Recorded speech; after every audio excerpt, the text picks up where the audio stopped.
Ya Arhamar Rahimin, irhamna.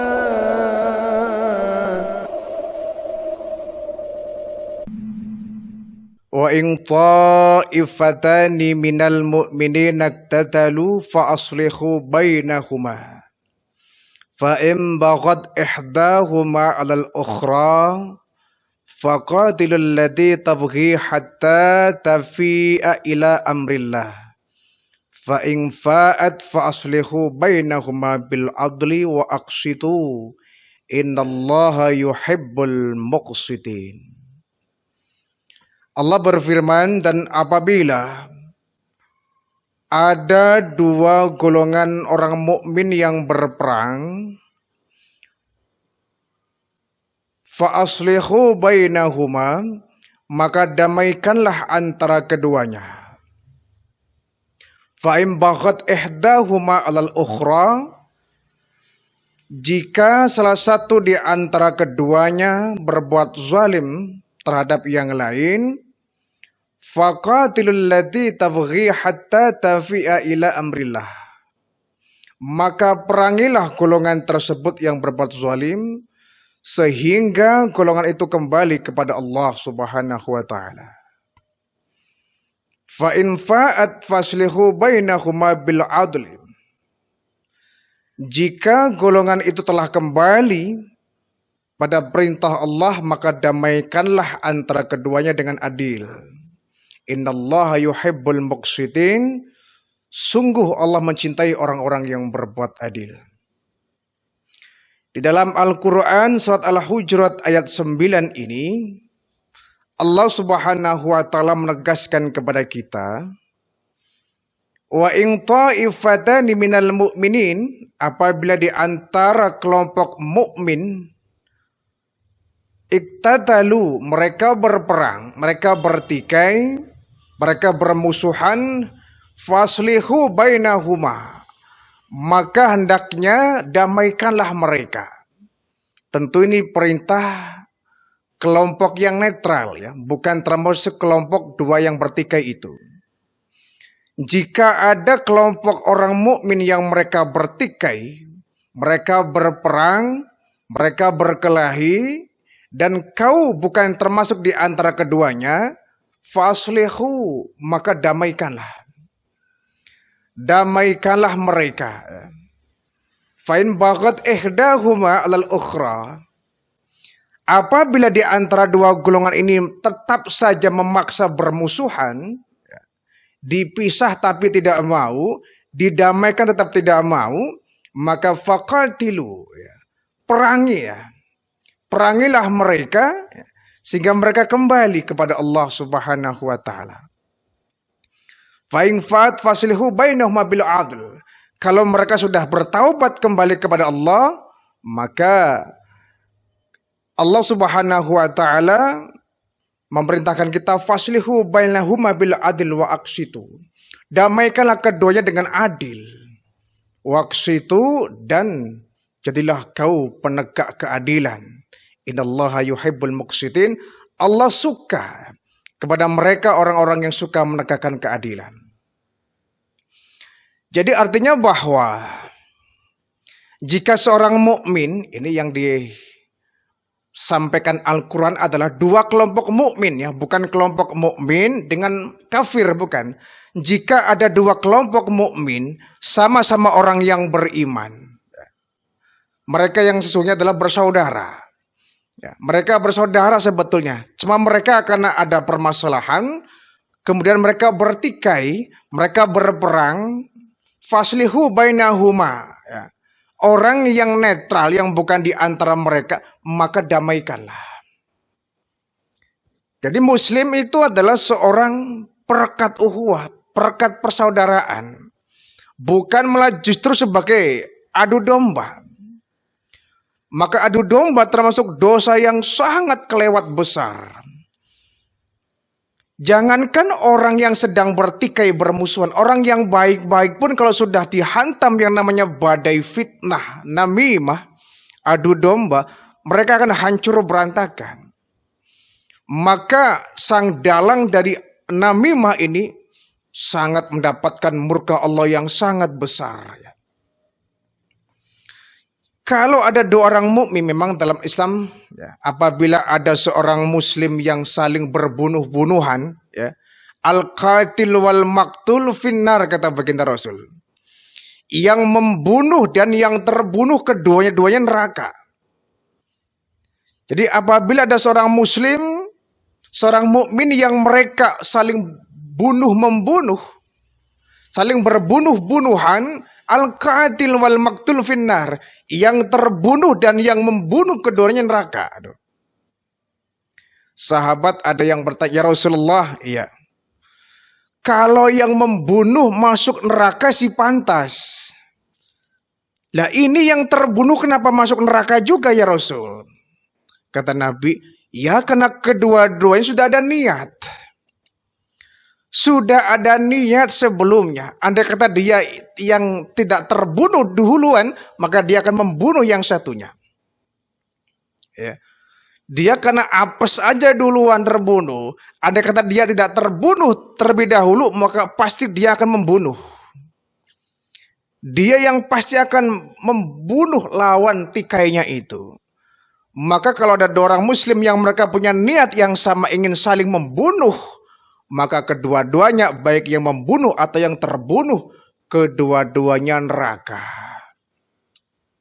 Nah sebab itu ketika ada seorang mukmin, dua orang mukmin, entah itu bentuknya adalah besar ya, kelompok besar atau hanya perorangan ya.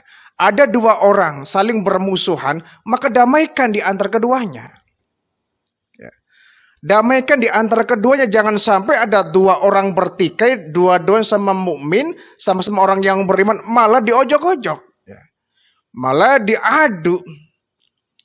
Si A, si B sedang bertengkar misalkan ya. Kita datang ke si A. A, kamu lagi nggak akur ya sama si B. Lagi marahan ya. Iya tuh si B begini. Kata kita, udah A. Kalau kamu memang benci sama si B, sudah jangan pikir panjang. Hajar saja dia. Masa kamu takut sama si B? Dia sudah ngatain kamu loh, A. Wah ini namanya kita biang keladi ya. Namimah ngadu domba. Si A semakin marah luar biasa. Si A sudah merah, sudah mulai semakin membara. Kita datang ke si B. B, kamu lagi marah sama si A ya? Iya tuh si A begini. Udah B, hajar saja si A. Akhirnya si A, si B semakin luar biasa bencinya. Datang maka terjadilah al-qatil wal maktul finnar. Yang membunuh dan yang terbunuh keduanya neraka. Kalau memang keduanya memang ada niat untuk saling membunuh. Maka kalau adu domba terjadi, ya, kita harusnya bisa menjadi seorang penggembala yang bisa mendamaikan kedua kelompok itu. Damaikan, faslihu bainahuma, damaikan di antara mereka. Ya. Jadilah kita sebagai pendamai, pereda amarah dari kedua kelompok ini agar mereka kembali bersatu, kembali saling merekatkan tali ukhuwah, kembali bersahabat, kembali berteman, kembali bersaudara. Ya. Si A, si B lagi marahan, lagi benci-bencian ini. Kita datang ke si A. Ah, kamu lagi marah sama si B. Iya tuh si B begini. Ah, enggak begitu kok. Enggak begitu bagaimana? Enggak. Tadi saya ketemu di jalan. Si B katanya mau minta maaf sama ente. Padahal si B enggak bilang apa-apa. Ya. Si B kemudian datang kepada si A. Si A, kamu lagi marah ya? Iya itu. Si B begini. Ah, enggak. Dia ingin minta maaf kok. Nah si A adem, si B adem ketemu saling minta maaf. Maka meskipun kita dalam hal ini kita berbuat bohong, kita berbuat dusta, tapi dustanya kita untuk mendamaikan dua kelompok yang bertikai, dusta seperti itu insya Allah berpahala. Berpahala. Jadi kalau kita mau berdusta, cari dusta yang kira-kira nggak mendatangkan dosa ya. Kita damaikan dua kelompok yang bertikai, boleh kita berbohong, boleh kita bersandiwara ya. Kita susun rencana skenario. Yang penting dua kelompok ini bisa berdamai. Ya. Walaupun kita berbohong, kita berdusta, membuat sandiwara, membuat skenario yang bohong, tapi bohong seperti ini kan tujuannya untuk mendamaikan dua kelompok yang bertikai. Insya Allah tidak berdosa malah berpahala. Yang berdosa kalau kita namimah, mengadu domba. Si A, si B, sahabat lama, ya, saudara dekat umpama, ya, bahkan dia sudah apet, ya. Kita nggak suka nih dua orang ini saling rukun, kita hancurkan, ya. Si B kita gosok, si A kita gosok, si B marah, si A marah, akhirnya persahabatan bisa perpecahan, bisa terpecah menjadi permusuhan. Ini biang keladi. Ini kan iblis, ya. Sebagaimana iblis yang pernah menghasut Qabil dan Habil itu. Ya. Yang membuat Qabil begitu emosi dan marah bahkan dendam kepada si Habil, iblis yang ngojok-ngojokin. Iblis ini kan paling senang kalau ada dua orang mukmin yang saling bertikai dan bermusuhan terus, ya. Pasang magnet yang kuat agar keduanya saling bertemu dan bertikai. Jadi mestinya kita menjadi pendamai di antara mereka. Walaupun kemudian kita harus berbohong, kita berkorban, asalkan mereka bisa kembali bersatu. Fa'im baghat ihdahuma 'alal ukhra, apabila di antara mereka didamaikan tidak mau, di antara dua kelompok ini didamaikan tetap dia ngotot tidak mau, maka perangi yang gak maunya. Ya. Ada dua kelompok bertikai, didamaikan tidak mau. Yang satu ingin damai, tapi yang lain masih dendam. Oh, nggak bisa begitu. Damai-damai enak saja umpama, ya. Kau sudah ngacak-ngacak harga diri saya, kau sudah menghancurkan martabat saya, damai-damai nggak bisa, ya. Umpama didamaikan tidak mau, ngotot saja masih terus, pokoknya perang titik, udah, ya. Tidak ada kata damai, pokoknya perang titik. Nah, kalau ada dua kelompok bertikai, yang satu sudah adem ingin minta maaf, tapi yang satu masih membara dendamnya, maka yang bandel ini boleh kita perangi. Kita perangi bukan untuk menyakiti, tapi untuk menyadarkan dia. Perangi itu. Untuk dia membuka pikirannya, semakin dia sadar akan kesalahannya, sehingga dendamnya bisa lenyap, ya. Jangan kemudian ada dua orang bertikai, ya, si A si B bertengkar, si A sudah adem nih ingin minta maaf, si B masih dendam. Ayo B minta maaf, enggak, saya nggak bakal minta maaf. Ya sudah, kalau buta serah kamu dah. Nah, ini namanya kita mengabaikan, bukan berusaha untuk segera mendamaikan, malah kita tinggalkan. Si B boleh kita perangi, boleh kita marahi, boleh kita ceramahi, boleh kita perangi. Kalau dia tidak mau, kata si B, saya nggak mungkin berdamai. Baik, kalau kau nggak berdamai, kau juga akan berhadapan dengan saya. Kita kasih peringatan, ya. Kita kasih stressing, penekanan agar dia sadar. Itu boleh, ya. Jangan sampai keduanya bertikai, kita tinggal pergi. Si A, si B bertengkar, bermusuhan. Masa bodoh amat, bukan urusan saya. Ditinggal pergi, ini salah. Saya nggak mau turut campur. Itu urusan mereka berdua, mau bertengkar kek, mau berbunuh-bunuhan kek, mau saling bermusuhan kek, bodoh amat. Saya nggak bakal turut campur. Salah. Kita bukan turut campur dengan urusan mereka, bukan. Dalam rangka kita mendamaikan mereka, ya. Sesuai yang kita bisa, kemampuan kita. Kalau ternyata kita sudah berusaha maksimal mendamaikan mereka, tetap saja mereka bermusuhan, ya kita lepas, ya. Kita tawakal kepada Allah Subhanahu wa taala. Biar urusannya mereka dengan Allah. Tapi kita sebisa mungkin mendamaikan, ya. Kita mendamaikan. Ya, misalkan ada suami istri, ya, perang, dia bertengkar keras sampai teriak-teriak, ya. Kita sebagai tetangga nggak nyaman ini, ya. Ada rumah yang di dalamnya suami istri sedang bertengkar. Ya kita bukan bermaksud campur tangan, bukan. Kita boleh masuk di dalamnya, mendamaikan, memberikan nasihat. Siapa tahu dengan kita datang ke rumah mereka memberikan nasihat, sang suami istri ini kemudian dia akan damai, dia akan sadar. Sekali lagi bukan berarti kita mau turut campur, tidak ya. Kita nggak membela sang suaminya, kita nggak membela sang istrinya, kita justru mendamaikan keduanya. Boleh. Ya.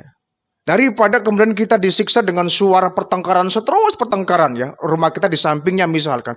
Pagi bertengkar, siang bertengkar, sore bertengkar, malam bertengkar. Kita kan nggak tahan. Lebih baik kita datangi mereka. Berikan nasihat ya. Barangkali mereka ada masalah. Masalahnya apa? Sampaikan. Kita ambil problem solving ya. Pemecahan masalah. Jangan kemudian udah bukan urusan saya nggak mau turut campur ya. Memang betul kita nggak boleh turut campur akan urusan orang. Tapi kalau sudah bertengkar dan merambat kemana-mana, sang anak pun menjadi sebuah korban. Kita pun sebagai tetangga menjadi korbannya. Mungkin diganggu oleh pertengkaran itu. Kita damaikan mereka. Jadi apabila ada dua kaum mukmin ya, mereka bertikai. Yang satu sudah minta maaf, tapi yang satu masih bandel ini, masih dendam, masih belum bisa damai, maka kita boleh memerangi mereka ya. Faqatilu, perangi di antara mereka yang enggak mau berdamai itu. Allati tabghi hatta tafi'a ila amrillah. Sehingga golongan itu yang masih dendam bisa kembali kepada perintah Allah. Bisa bertobat menyadari kesalahannya. Ya. Maka kata Allah, seandainya yang tadi, kelompok tadi yang masih dendam itu sudah mulai adem, sudah kembali menerima ya, permintaan maaf dari lawan masalahnya ini, kedua-duanya adem, maka faslihu bainahuma bil adl. Maka kau sebagai penengah ya, damaikan mereka berdua dengan adil. Dengan adil artinya tidak berat sebelah. Tidak membela si A, tidak membela si B. Kita tengah-tengah karena kita nggak punya kepentingan ya. Kecuali kalau kita punya kepentingan ya salah ya. Kita harus tengah-tengah adil ya. Bukan membela yang kanan, bukan pula membela yang kiri. Tapi kita sebagai tengah-tengah, sebagai hakim penegak keadilan. Ya. Aksitu, dan kau harus berbuat adil terhadap dua kelompok itu. Innallaha yuhibbul muqsitin, dan Allah menyukai orang-orang yang berbuat adil. Ya. Ini juga ayat ini akan sangat pas apabila diamalkan oleh seorang hakim. Ya. Hakim sebagai penengah. Makanya yang namanya lembaga pengadilan itu lambangnya adalah neraca ya. Timbangan yang tidak berat ke kiri, tidak pula berat ke kanan, seimbang. Ya, jadi yang diharapkan yang namanya lembaga keadilan bisa memproduksi suatu keadilan. Ya. Dengan berbagai macam pertimbangan yang ada, sang hakim harus bisa menentukan keadilan seadil-adilnya. Jangan sampai ada berat sebelah, apalagi kita diiming-iming jabatan, diiming-iming uang, diiming-iming harta, atau kita diintimidasi, kita diancam dan sebagainya. Seorang hakim harus punya pendirian yang teguh. Biarpun diancam, biarpun diintimidasi, biarpun diteror, atau misalkan dia dirayu dengan harta, jabatan, pangkat, kedudukan, dia tetap harus aksitu. Harus adil. Ya. Maka kalau ada dua kelompok yang bertikai, kita harus menjadi pemersatu mereka dengan seadil-adilnya. Jangan sampai berat ke kanan atau berat ke kiri. Ya. Jangan sampai ada di antara mereka yang kita salahkan. Lain kali kamu jangan duluan bikin masalah ya. Nah ini nggak usah berpanjang begitu. Kalau sudah damai, tutup lembaran lama, jangan diungkit-ungkit lagi. Sudah damai, sudah salaman, sudah minta maaf, malah kita yang ngorek-ngorek. Ya, emang awalnya gimana sih? Wah, ini namanya ngorek-ngorek. Ya. Tidak usah kita ngorek-ngorek awalnya bagaimana itu. Pokoknya kalau sudah damai, kita kasih masukan kepada keduanya, sudahlah ya. Yang namanya pertengkaran itu tidak akan ada habisnya. Malah akan mengurangi pahala kita. Namanya setan itu paling suka ya memecah belah orang yang bersaudara. Ya. Kalau sudah saling minta maaf, saling berjabatan tangan, kita kasih gambaran bahwa kedepannya jangan sampai terulang kembali. Kan begitu. Ya, jangan sampai kita ungkit masalah yang sudah clear. Ya. Sudah clear, sudah tutup buku malah kita ungkit. Ya, memangnya kenapa sih awalnya? Wah, ini namanya kita membuka masalah yang lalu yang bisa bikin membara keduanya lagi. Ya. Aksi itu kita harus adil. Ya. Tidak membela A, tidak membela B, tidak membela kanan, tidak membela yang kiri. Aksi itu harus tengah-tengah. Janganlah kita kemudian memiliki kepentingan di antara kedua kelompok ini. Kelompok yang akan itu saudara saya, Pak. Sementara si B itu bukan siapa-siapa. Masa saya membela si B? Ya bukan begitu. Walaupun di antara kedua kelompok ini mungkin ada saudara kita, teman kita, sahabat kita. Kita lihat dulu duduk persoalannya seperti apa. Duduk masalahnya seperti apa. Jangan kemudian mentang-mentang di antara dua kelompok ini ada sahabat kita, ya, ada saudara kita. Kemudian biarpun dia salah, kita bela, ini ya salah. Itu namanya nggak adil. Ya. Itu tidak adil. Seperti Umar bin Khattab. Ya. Umar bin Khattab ini ketika ada masalah antara orang Yahudi dengan gubernur Amr bin As, ya, walaupun Amr bin As ini adalah orang kepercayaan Umar bin Khattab, karena dia salah sudah sewenang-wenang terhadap orang Yahudi yang dibela oleh Umar bin Khattab. Ya. Walaupun dia orang Yahudi, bukanlah orang yang beriman kepada Allah, tapi dalam ini orang Yahudi benar. Ya. Amr bin As salah. Ya. Ketika Amr bin As ini punya istana, ya, gubernur, dia punya istana. Di samping istana gubernur ini ada gubuk reot punya orang Yahudi. Dijual nggak mau, dibeli nggak mau. Akhirnya di orang Yahudi langsung diusir, dihancurkan rumahnya. Ya walaupun niatnya untuk membuat masjid tetap salah, ya. Kita semena-mena. Umar bin Khattab tegur tuh Amr bin As. Karena dalam hal ini Amr bin As salah, orang Yahudi benar, Umar bin Khattab membela orang Yahudi.